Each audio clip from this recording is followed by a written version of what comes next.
that, okay, no, the life of prophethood of Rasulullah SAW was 20 years.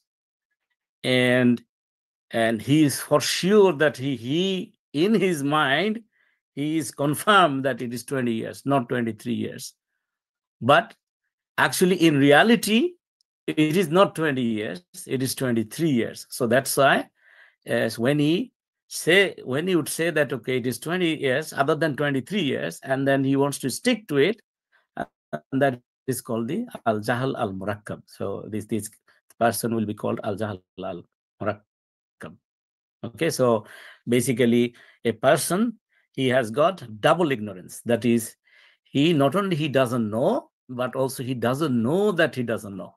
That's why he is thinking that he knows whatever he knows, even if it is wrong information. Okay, so these are the two opposite levels of perception or of knowledge, is of the original ilm. Okay, but in between there are three, which cannot be considered as ignorance, but they don't reach the level of knowledge. So they are kind of in between. So in between, which are they?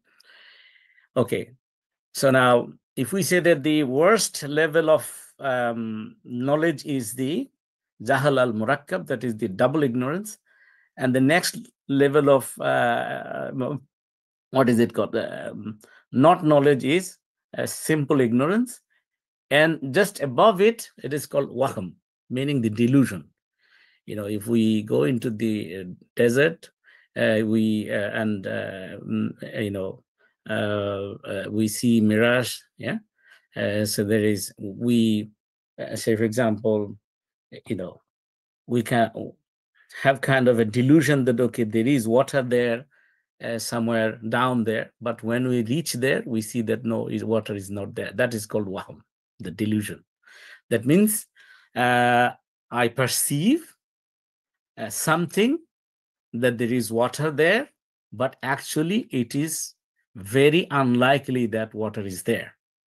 Okay, so meaning not there is basically not having water there is much stronger likelihood, basically. Okay, so then the next level, a little bit better, that is called shak, that is doubt. Doubt means, like maybe there are two things. Okay, say for example, if I think about there is a mountain between, say I'm walking on the on the daylight. Okay, so I cannot see the sun. In between the sun and me is a mountain. So now I'm in doubt that whether sun has risen or not in the morning, right? So there could be equal possibility that, okay, maybe sun has not risen or sun has risen. So this is kind of a doubt. We can think about, say, for example, in a prayer, say in Zohar prayer, say for example, maybe I have finished third rakat, or have done four rakat, but suddenly I get into doubt that whether I did 3 rakat or 4 rakat. So then it is kind of equal. It could be possibility that 50-50, maybe I have done 3 rakat, or maybe I have done 4 rakat. I'm not sure. So that is called the doubt or the shak. And what is the ruling on it? Is basically if it gets to the level of zan, meaning a strong suspicion that yes, no, I have done only 3 rakat. So the ruling on it is, masala is basically, whichever you have got the strong suspicion that you have, no, I have done 3 rakat, so you do 4th rakat, or the vice versa, isn't it? The other way around. So the zan, the strong suspicion, we can act on it. So it has got 3 different levels. So the first of all, what we have learned so far is basically On delusion, we cannot act. It will not be permissible. On doubt, we cannot act. On two levels of jahalat, the ignorance, that is simple ignorance, without knowing, even we cannot believe. As Allah subhanahu wa ta'ala said, فَعْلَمْ أَنَّهُ لَا إِلَهَ إِلَّا اللَّهِ. That have knowledge that there is no deity to be worshipped except Allah. Even our iman, our kalima, Allah is asking us to first know. So that means before we believe, we need to know. So knowledge effectively comes before belief. So if we don't have the knowledge that there is no deity to be worshipped except Allah, then how can we believe in Allah to be, one and only deity, right? So that's why, okay, if I don't know, this is, I cannot act upon it. If I know wrong, obviously, and then I insist that I know, na'udhu billah. So if I act on it, I will actually fall into sin, right? The only place where I can act upon is if it basically fulfills all the three conditions that we mentioned in the beginning. Idraku shay ala ma huwa alayhi idraku jaziman, right? So basically, whatever I see, whatever I read, whatever I heard, I can see it is there in actual reality, and it is for sure, for certain. I have got yaqeen. Okay, so then I can act upon it. And the other bit we can act upon is basically on the part of zan, the strong suspicion. In there, if we say the Sheikh Albani, rahimahullah, he categorized the zan into three. Zan, say for example, I have got suspicion, but suspicion is very weak. My perception is very weak, right? I'm not sure. So that's why Allah subhanahu wa ta'ala said, Inna ba'da zanni ithm. Allah was basically, asking us not to suspect, because most of the suspicions are basically sins, because they have got very weak, foundation. Okay, but there are zan, it's a strong presumption, or zan when it becomes almost yaqeen, that is certain, it falls into the category of ilm. Say for example, in Quran, in different places, zan has been actually expressed as under these three categories. Say for example, Allah subhanahu wa ta'ala mentioned in Surah Al-Haqqa in verse number 20, Inni zanantu anni mulakin hisabiya. Indeed, I was certain. So that means this zan is basically zan yaqeen, certain suspicion, certain presumption. So that means it goes into the category of ilm. So, and then one can act upon zan, one can do the ijtihad on zan as well. Okay, so now if we summarize, basically who I want to get the knowledge from. Obviously, I wouldn't try to get the knowledge from somebody having no knowledge, that is having simple ignorance, or definitely I would not want to even be with, the person who is al-jahl al-murakkab, the having compound ignorance, completely, that he doesn't know that he doesn't know, right? So I will try to, get to the source or the person or the scholar who has got, the number one category, that is ilm, the certain knowledge, and maximum I can search for the zan, which is with strong presumptions, basically. Okay. So now, I think having said that, if we then move on to say, for example, okay, I understand this is, what is knowledge, but then I need to find out, what are the sources of knowledge, and which knowledge actually I should try to, say, for example, in terms of, say, Sharia ruling, that talabul ilmi faridatun ala kulli Muslim, as Rasulullah SAW said, seeking knowledge is fard upon every Muslim, men and women. Yeah. So the seeking knowledge, then how much, to what extent I should actually seek knowledge. So in order to know that, I need to find out in terms of in my, how do I say, like the sources of knowledge. Where do we normally get the knowledge from? Number one is his. It is called the sensory knowledge. Like as I mentioned, all the sensory organs. Like eyes, we see; ears, we hear; nose, we smell. Yeah, tongue, we taste; skin, we touch. Yeah. So that means, there's somebody with somebody, if he touches you and his hand is cold, so you feel cold, right?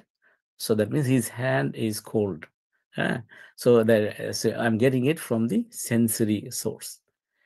And there is another source, is akal, the intellect. For example, say you saw a smoke somewhere, then even if you don't see the fire, your intellect knows that the smoke should come from a fire. So, then you say that, okay, there is fire taking place in that particular place, right?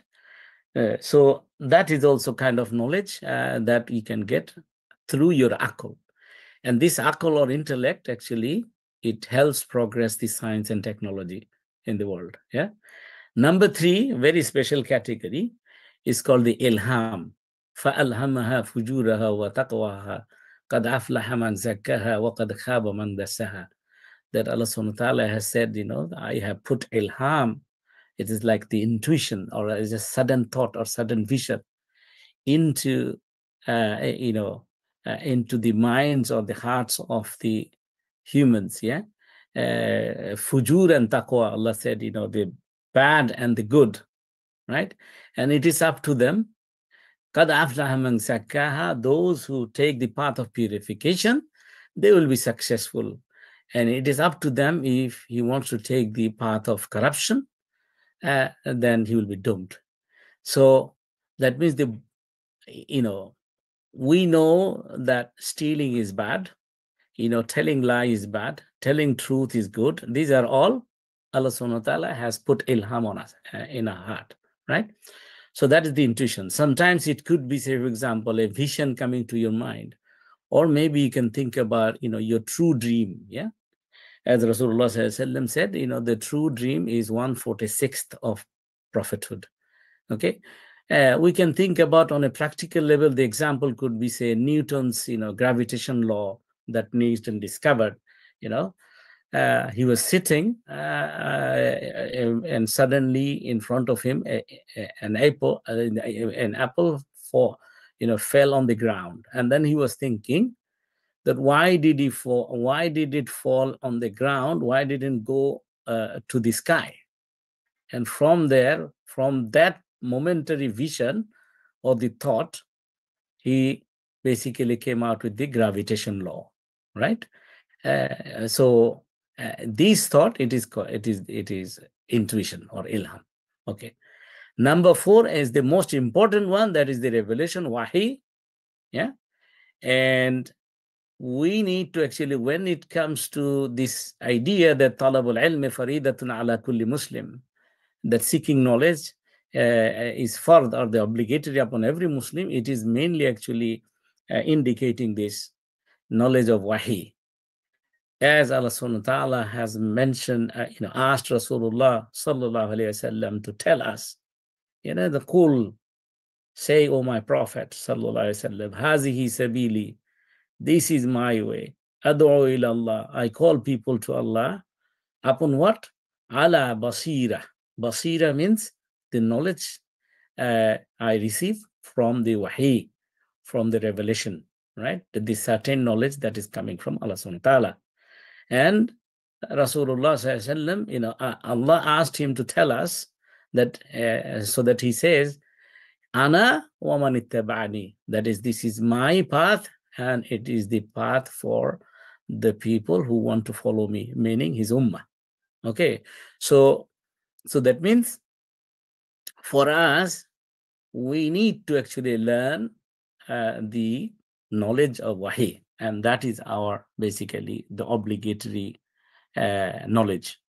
Now, when we say obligatory knowledge, how much? Like as a regular Muslim, do I need to basically seek knowledge like a scholar? No. How much is obligatory upon me? The ilm from wahi, it is obligatory, the fard. Okay, so number one is basic knowledge required for a believer to follow the instructions of Allah subhanahu wa ta'ala at every stage of life. Why? Because Allah said, وَمَا خَلَقْتُ الْجِنَّ وَالْإِنسَ إِلَّا لِيَعْبُدُونَ, that we have created the jinn and the humans for nothing but worshipping me, my ibadah. Illa li'abudun. So that means every moment of our life, it is not only just 5 times prayer we do ibadah. No. Every moment of our life, 24 hours a day, 7 days a week, 29, 30, 31 days a month, right? 365 days a year, and the whole lifetime, basically, every moment, Allah is saying that whatever we do, we need to transform that into ibadah. So in order to do that, basically, whatever knowledge is required, and that is obligatory. I need to learn all the fundamental, the knowledge of doing the fundamental ibadah, that is how to pray, all the arkan ahkam, how to fast.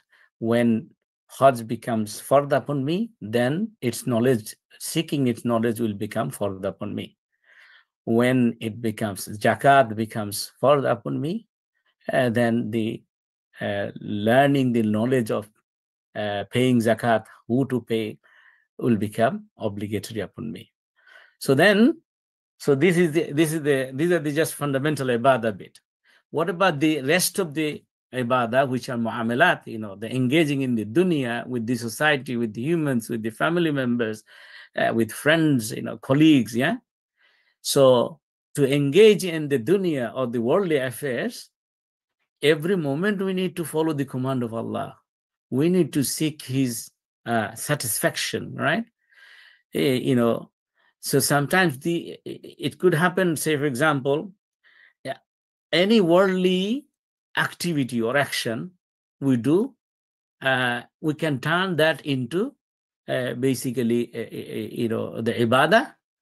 If we can, say, for example, if when I'm eating, I'm having lunch or dinner, if my food is halal, if I say Bismillah in the beginning, and in the end, if I say Alhamdulillah, then it becomes, and if I have bought my food by halal income, so then it becomes ibadah, So when I go to sleep, before I go to sleep, Bismika Allahumma amutu wa ahya, and then when I wake up, Alhamdulillahi alladhi ahyana ba'da ma amatana wa ilayhi nushur.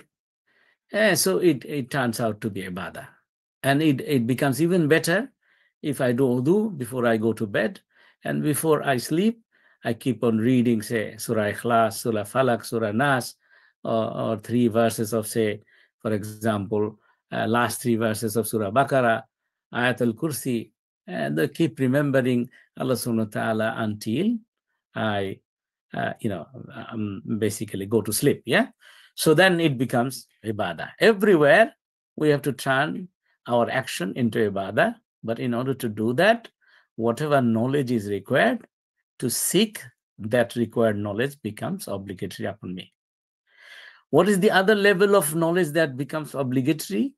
Is, say, for example, if I get married, so to learn how to maintain my family, how to give the right to my children, what are the rights of my wife on me, all these knowledge become obligatory knowledge for me to run my family in the manner that Allah subhanahu wa ta'ala becomes, happy, satisfied with me. Okay. So now to summarize, what are the knowledge that are obligatory upon us? Number one is the knowledge of fundamental ibadah. As I mentioned, 5 times prayer, fasting in the month of Ramadan. Okay, like this. When Hajj becomes obligatory, when Zakat becomes obligatory, right? And then next is knowledge to maintain family, family. It becomes obligatory after my marriage. Knowledge where, how, what to spend becomes obligatory. These are some examples. After I start earning and living on my own. Say, for example, a person who lives with his parents and he doesn't have the responsibility of earning yet, or earning and spending yet. So at that time, how to what to earn, how to earn halal rizq, and where to spend it to. Even if I earn so many millions, I cannot spend it according to my will. Rather, I have to find out what are the sectors basically Allah wants me to spend my money on. So say, for example, what are the rulings that إذا أنفقوا لم يسرفوا ولم يقتروا وكان بين ذلك قواما. Say, for example, that Allah subhanahu wa ta'ala is mentioning in Surah Al-Furqan, one of the qualities of Ibadur Rahman is Allah is saying, this is what Allah wants from us. So as a quality of Ibadur Rahman, that is, whenever they spend, they do not become extravagant. Extravagant meaning they don't spend too much. They don't cross the limit, but at the same time, they don't become miserly. Rather, wakana baina zalika qawama, they stay in between, in the middle, right? Whatever is necessary to fulfill their decent necessities, they spend, but they don't become, and they don't do israf or tabzir, like basically they don't become spendthrift or kind of extravagant. They don't cross the limit in spending. Okay. So now, then comes, okay, obligatory, we understand. Then, are there any other level of ilm that we can acquire? They could be, say, for example, essential ilm for our living. Already we gave some example. Okay. Whatever is necessary for our living, those knowledge we need to learn. And number 4, say, for example, is the naful ilm. So it is not obligatory to know something which is not obligatory on you. But naful ilm, if you want to, you can actually, it is encouraged that the studying knowledge for an hour, say, for example, Rasulullah Sallallahu Alaihi Wasallam said, studying knowledge for an hour at night is better than keeping, staying awake, for nafil prayer. Okay. Or another one is, Rasulullah Sallallahu Alaihi Wasallam said the superiority of the scholar over a normal abed, superiority of the alim over a normal abed, meaning worshipper, is like, as Rasulullah SAW said, my superiority over the lowest among you, meaning the companions, Rasulullah SAW is saying. In another place, Rasulullah SAW said, the superiority of the scholar over the worshipper is like the superiority of the moon on the full night over all other normal stars, right?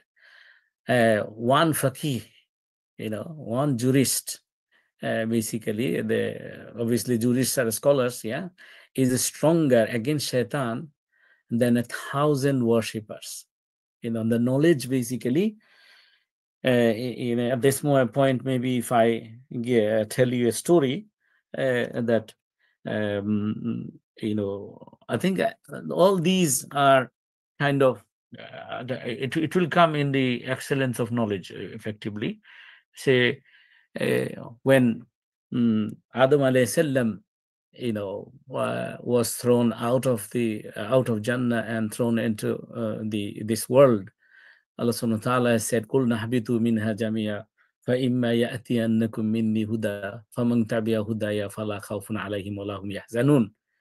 That you go down with your wife in Jama'ah together to dunya, and as long as I'm going to send the book of guidance, as long as you're going to follow it, that means, again, book of guidance is book of knowledge. As long as you follow it, you will not have any fear, and you will not have any فَلَا خَوْفٌ عَلَيْهِمْ وَلَا هُمْ يَحْزَنُونَ. You will not have any tension or grief or stress. In another place, Allah subhanahu wa ta'ala said, "Wala shakka," meaning no difficulty, effectively. So that means your life will be smooth. And how?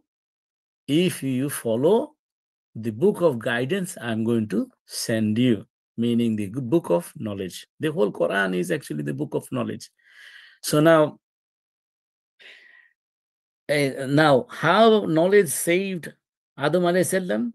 That Allah subhanahu wa ta'ala has mentioned, that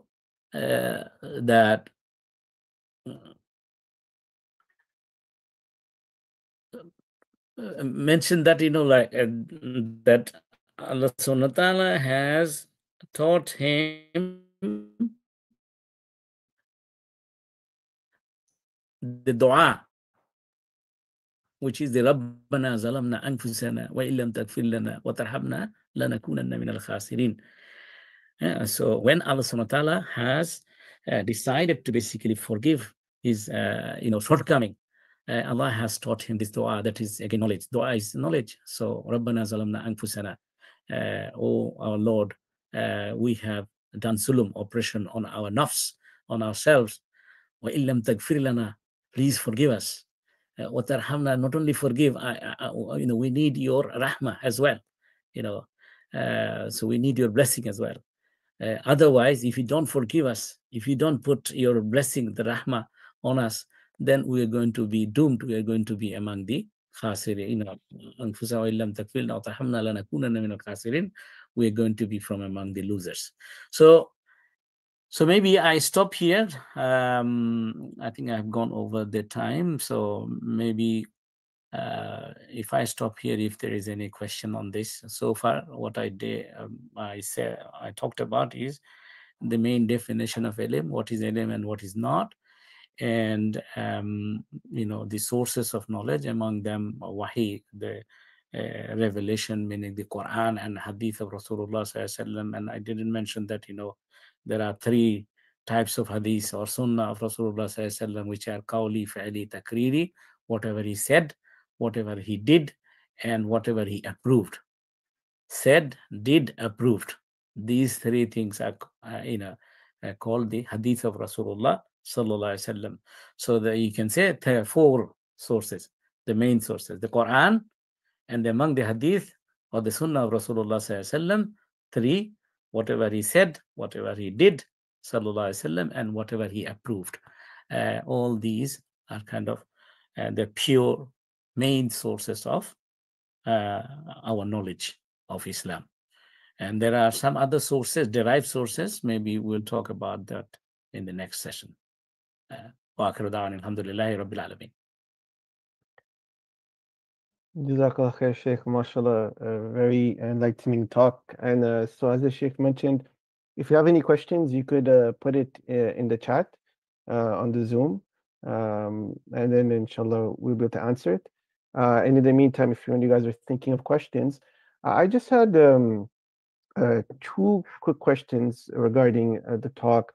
One was, mashallah, you went over the Islamic definition of knowledge, which seems very sophisticated in comparison to how in the West we define knowledge, where it's just information. You just go, you don't have to act upon it, you don't have to have conviction, you just have information in your head.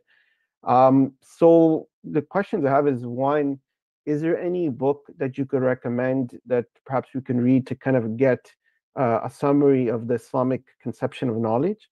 So that's question number one. And second, because you mentioned that one of the things about ilm is you need to have conviction. So again, in the West, you don't need conviction. You just need to just take the information. So from an Islamic point, how do we get that conviction? How do we transfer information that we're getting when we're, for example, sitting in a darus or halaqah? How do we translate that into conviction so that it becomes ilm? Okay, inshallah. Jazakallah khair. Like you, some of the bit I would want to actually do a little bit elaborately in the next session. Yeah. Okay. Say for example, as I was trying to touch upon, who should we take the knowledge from? Where should we take the knowledge from? Isn't it? I think that's what you're trying to get at, isn't it? Yeah, exactly. So now, you say from these 6 levels of knowledge that we mentioned, when we say knowledge, meaning some information, right?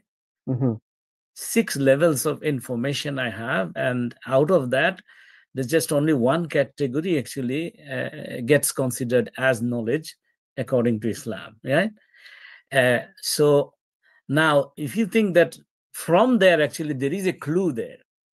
If you see somebody, that person may be have got a big, long certificate, yeah, from different institutions, right?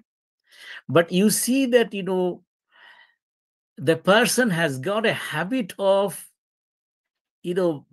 base his discussion on wahm, delusion, or maybe doubt, or maybe, this person is kind of, jahal al-murakkab, like anything that he says, even if it is not correct, he insists on it. So definitely, no matter how many degrees that person has, do not take knowledge from him. Right? Say, for example, Imam Ahmad ibn Hanbal, rahimahullah, before he died, the people were asking him, after your death, who we should ask questions. Then at the moment, I don't remember the name of the person he mentioned, but he mentioned someone. Everybody became really, shocked. They were saying that, why do you refer that person? That person is not that knowledgeable. He is not considered to be that level of scholar.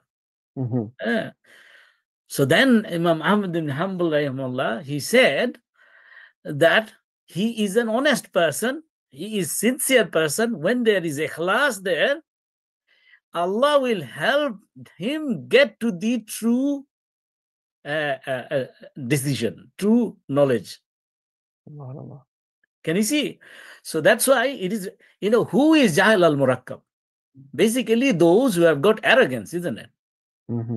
If somebody has got arrogance, even if he has, I know, alhamdulillah, Allah has given me the tawfiq to do dawah activities in the whole Europe, in so many countries, including the UK. Alhamdulillah, and I am originally from Bangladesh. I did dawah activities there as well. I have come across so many people, say, the person has done the hips, of 30 juz. And then after a while, he forgot. Mhm. The person has got, triple Kamel, say in Bangladesh, it's called triple title, right? Alim Fazil Kamel, yeah? So from one of the top Islamic institutions, yeah? Mhm. But subhanallah, he cannot say anything about ilm because he forgot. Mhm. Can you see? So that means we need to be. I would touch upon all the criteria of a person you want to take ilm from Mhm. in the next session, inshallah. But main thing is, out of these 6 levels, where he mainly, what is it called? Generally, he stays on. Does he try to always stay on, say, wahm or maybe shak, right? They say there are people, they've got a habit, okay, they want to always deal with doubtful matters. Mhm. He cannot stay away from doubtful matters, or he cannot, away from delusional matters. Say, for example, in Quran, there are 2 types of verses. Yeah. One is the muhkamat, another is the mutashabihat. So the good, knowledgeable people, they will always try to concentrate on the muhkamat. The muhkamat means the hukum, yeah? The commands, clear commands. You have to pray 5 times a day. You have to fast in the month of Ramadan. These are very clear cut, isn't it? Mhm. But there are verses which have got double meanings, mutashabihat. So if you see that the person, instead of focusing or concentrating on the clear-cut verses, he has got always a tendency to dwell with, like mutashabihat, double meaning verses. And then he tries to basically, you see that tries to get some advantage, in his favor as he wants, right? So Mhm. please, we need to stay away from those kind of people. Mhm. Does it help? Does it give you some answer to your question? Definitely, Definitely. we'll touch up on in detail in the next session on this. No, definitely. I mean, I find it very helpful because, again, I think in this age and generation, we're the information age, and somebody can think they could just go take a class, even a non-Muslim who's teaching about Islam, or go online, and they think they'll get ilm. But as you're making these distinctions, it shows that you have to have certain criteria to have basically ilm, that knowledge that will actually benefit you, as opposed to just information. And that's very important because I think a lot of people just see knowledge as information, and to basically make that distinction. No, Jazakallah khair. Really Barakallahu appreciate it. fikum. Barakallahu fikum. Sir, as you were asking, say, for example, Ibn Taymiyyah, rahimahullah, he has kind of categorically, step by step, he defined what is Mm, beneficial knowledge. okay. He's saying, al ilmu maqamu alayhi dalil. Knowledge is whatever has evidence Mm, for all types of knowledge, whether it is religious or other. mhm, Ilman nafi'ah, mhm, right? And then he's saying that وَالنَّافِعُ مِنْهُ مَا جَاءَ بِهِ الرَّسُولُ, that the beneficial knowledge is what comes with prophets, mhm, nobody else. Can you mhm, see? Why? He's saying because there could be knowledge from other than the messenger, but it is in the worldly matters. It could be examples are, say, for example, accounting. He was mentioning, well, hisab, well, falahiyah, you know, what tijara, like the accounting, economics, farming, trading. Yeah.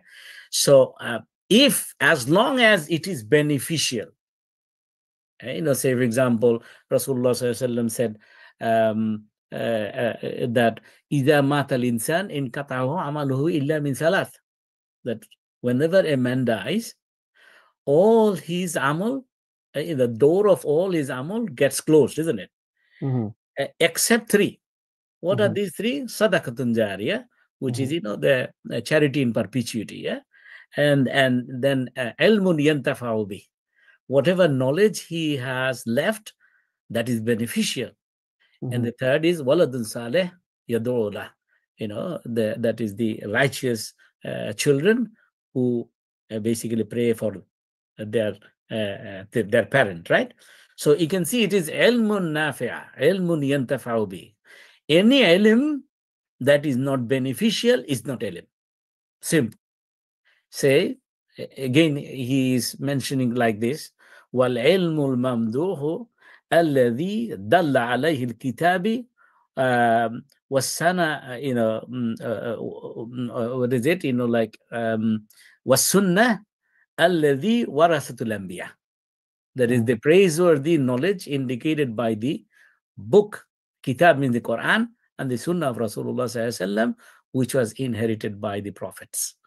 Now, what is the easy way to do? Just, you write down in the Google and find out something.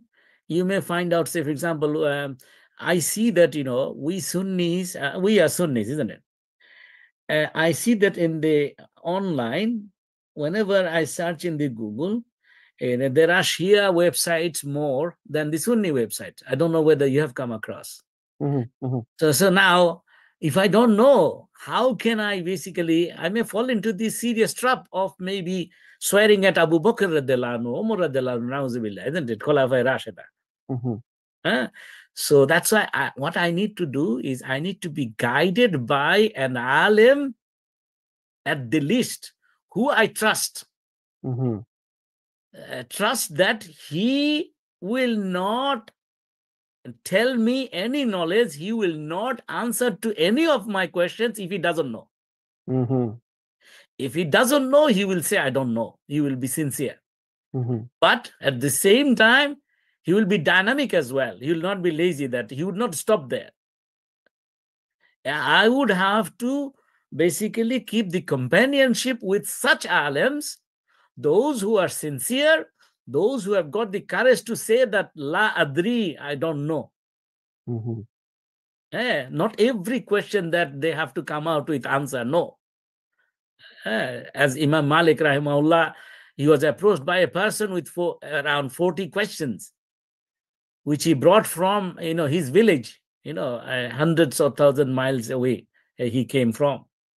And then Imam Malik rahimahullah, he saying more than 30 questions, he said, I don't know, I don't know, I don't know, I don't know. Then this man became very upset.